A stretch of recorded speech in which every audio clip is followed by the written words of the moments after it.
مجھے دیکھتے ہیں کو سنتے کانوں، میں ہوں ڈاکٹر محمد اصغر مظہر۔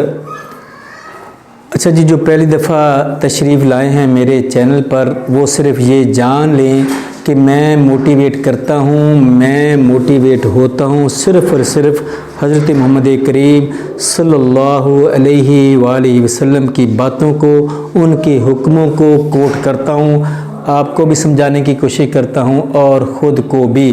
آج جو میں نے آپ کے سامنے ایک واقعہ رکھنا ہے، رسول اللہ صلی اللہ علیہ وآلہ وسلم کی زندگی کا محبت کی کمال تصویر ہے۔ وہ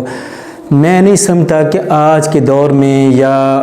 اسلام سے ہٹ کر ایسی محبت کا کوئی تصور بھی کر سکتا ہے۔ جی جناب،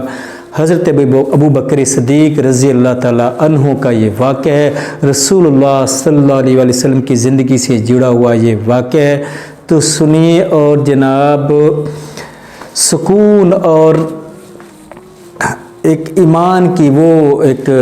لطف حاصل کریے کہ جو جناب میں نہیں سمجھتا کہ کوئی آج کے دور میں کسی کی زندگی میں بھی ایسا اس با کمال محبت کا کوئی تصور ہو سکتا ہے۔ تو جناب ہوا کیا کہ ابھی یہ اسلام کا ابتدائی دور تھا، صرف 38 مسلمان تھے، یعنی تھوڑے سے مسلمان تھے، 38 لوگ مسلمان ہوئے تھے۔ نبی کریم صلی اللہ علیہ وسلم کی دعوت سے سٹارٹ تھا یہ بالکل۔ تو جناب حضرت ابوبکر صدیق رسول اللہ صلی اللہ علیہ وآلہ وسلم کے پاس آتے ہیں اور کہتے ہیں کہ یا رسول اللہ، مجھے اجازت دیجیے کہ میں علل اعلان اوپنلی بالکل سب کو جا کے کھلم کھلا دین اسلام کی دعوت دوں، آپ کی رسالت کا بتاؤں۔ تو نبی کریم صلی اللہ علیہ وسلم ارشاد فرمانے لگے کہ نہیں ابو بکر، ابھی وہ وقت نہیں ہے، ابھی بہت کم مسلمان ہیں، ابھی ہم اس طرح اوپنلی بات کرنا نہیں مناسب۔ تو بہرحال جناب ابو بکر صدیق رضی اللہ تعالیٰ عنہ اصرار کرنے لگے تو رسول اللہ صلی اللہ علیہ وسلم نے ان کو اجازت دے دی۔ ہوا کیا جی؟ دیکھیں، ایک تو اسلام کی تڑپ کا اس میں ایلیمنٹ دیکھیں، دوسرا کمال محبت اگلی جو میری آپ کے سامنے بات رکھنے لگا ہوں آ رہی ہے۔ تو ابوبکر صدیق جب اوپنلی جا کے لوگوں کو بتانے لگے اپنے پیارے نبی کریم صلی اللہ علیہ وسلم کی رسالت کا، ان کی باتوں کا، ان کے حکموں کا بتانے لگے، اللہ تعالیٰ کی وحدانیت کا پرچار کرنے لگے کھلم کھلا، تو جناب ہوا کیا کہ کفار مکہ، مشرکین مکہ ان پر ٹوٹ پڑے، بے تحاشا ان کو مارا پیٹا۔ ایک کافر، ایک لعین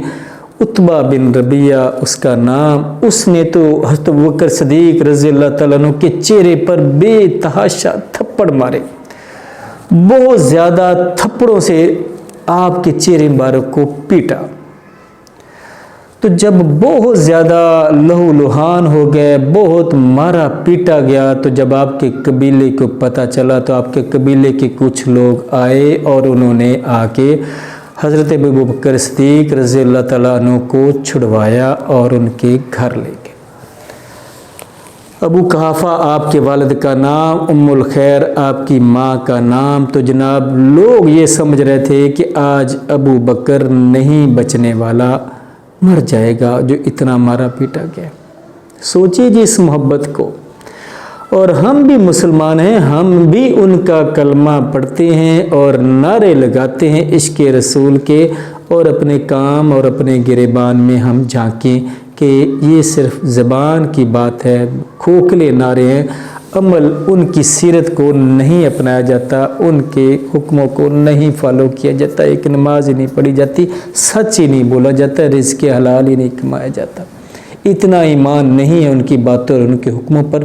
تو جناب یہ بھی لوگ تھے، یہ کیسی ہستیاں تھیں۔ تو جب اس حد تک ابوبکر صدیق کی حالت بگڑ گئی، سارا دن ان کو ہوش ہی نہیں آیا، تو ڈر پڑ گیا کہ آج ابوبکر نہیں بچنے والے۔ جب ان کو ہوش آیا، سارے قبیلے کے لوگ ان کے اوپر کھڑے، ان کے والدین ابو قحافہ اور ام الخیر ان کے اوپر کھڑے، سب پریشان۔ تو جب جو ہی ہوش آتا ہے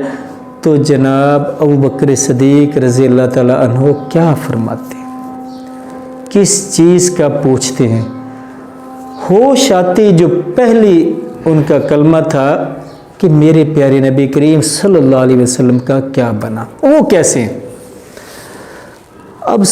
سب جو ان کے پاس کھڑے تھے کافر مشرک ان کو لان تان کرنے لگ گیا پھر دوبارہ کہ تمہاری یہ حالت اور اس کے باوجود تم پوچھ رہے ہو، پہلے اپنی طبیعت اپنا تو حال دیکھو کہ رسول اللہ صلی اللہ علیہ وسلم کیسے ہیں۔ اب ان کو غصہ آ گیا، سارے قبیلے کے جو لوگ تھے بظاہر ان کے ہمدرد تھے، ظاہر رشتہ داریاں تھیں، تو کہنے لگے، واپس پلٹ گئے اور جاتے ہوئے یہ کہہ کے گئے آپ کی ماں کو ام الخیر کو کہ اس کے ساتھ بالکل تعلق نہیں رکھنا جب تک یہ حضرت محمد کریم صلی اللہ علیہ وسلم کو محمد کو چھوڑ نہ دے۔ بہرحال وہ یہ دھمکی لگا کے چلے گئے تو آپ کی والدہ ام الخیر ظاہر ایک ماں تھی، مامتا تھی اس کے اندر، تو انہوں نے کھانا لا کے جب وہ سارے چلے گئے تو ان کے سامنے رکھا اور ان کو کھلانے کی کوشش کی۔ اب سپرلیٹیو ڈگری آگے دیکھیں محبت کی کہ جناب جب ماں کھانا کھلا رہی ہے، اتنی تکلیف میں ہیں، اتنا زد و کوب کیے گئے ہیں، اتنے زیادہ زخمی ہیں، ظاہر ہے بھوک پیاس سے برا حال ہوگا، بیماری سے اور تکلیفوں سے برا حال ہوگا، تو جناب کھانا ان کے سامنے ان کی ماں لے کے آتی ہے، کھلانے کی کوشش کرتی ہے، تو ابو بکر صدیق رضی اللہ تعالیٰ عنہ فرماتے ہیں کہ ماں میں نہ ایک لقمہ کھاؤں گا، نہ چکھوں گا اور نہ ایک گھونٹ پانی پیوں گا جب تک مجھے رسول اللہ صلی اللہ علیہ وسلم کے پاس آپ لوگ نہیں لے جاتے، ان کی میں زیارت نہیں کرتا، ان کو میں دیکھ نہیں لیتا۔ چونکہ وہ اس لیے پریشان تھے کہ ان کے ساتھ یہ سلوک ہوا، تھوڑے سے مسلمان تھے تو پتہ نہیں ہمارے پیارے نبی کریم صلی اللہ علیہ وسلم کے ساتھ کیا سلوک ہوا ہوگا، ان کو اپنی کوئی فکر نہیں، کوئی کسی قسم کی کوئی پریشانی نہیں اپنی، تو وہ چاہتے تھے کہ میں اپنے نبی کریم صلی اللہ علیہ وسلم کا حال پتہ کروں، ان کو دیکھوں۔ مجھے دیکھتے ہیں کو سنتے کانوں ام جمیل حضرت عمر فاروق کی بہن کہتی ہے کہ رسول اللہ صلی اللہ علیہ وسلم خیریت سے ہیں؟ وہ کہتے ہیں نہیں میں ان کے پاس جاؤں گا۔ کمال محبت، کمال تڑپ، کمال کا یہ پیار، تو جناب ان کی ماں ان کو سہارا دے کے حضرت بکر صدیق کو دار ارقم جہاں رسول اللہ صلی اللہ علیہ وسلم تشریف فرما تھے تو وہاں لے کے جاتی ہیں، سہارا دے کے لے کے جاتی ہیں۔ جناب رسول اللہ صلی اللہ علیہ وسلم جب ان کو دیکھتے ہیں، اس تکلیف اس پریشانی میں اپنے ساتھی کو دیکھتے ہیں تو آنکھوں میں آنسو آ جاتے ہیں، روتے ہیں اور آگے بڑھ کے حضرت بکر صدیق کو چوم لیتے۔ یہ صرف واقعات نہیں ہوتے پڑھنے اور سننے کے، مجھے دیکھتی آنکھوں سنتے کانوں، اس میں بہت زیادہ سبق ہوتے ہیں، بہت زیادہ اصلاح کی چیزیں ہوتے ہیں، سوچئے گا جی۔ تو جناب اسی طرح کی چیزیں یہ فلک ٹی وی آپ کے سامنے لاتا ہے، ضرور سبسکرائب کریے گا۔ اس میں میری فیور تو ہے ہی ہے، لیکن اس میں آپ کی اپنی فیور بھی ہے۔ آگے بھی شیئر کریں، کمنٹس بھی پاس کریں، مجھ پر اصلاحی تنقید بھی کریں اور جناب لائک بھی کریں۔ Thank you G.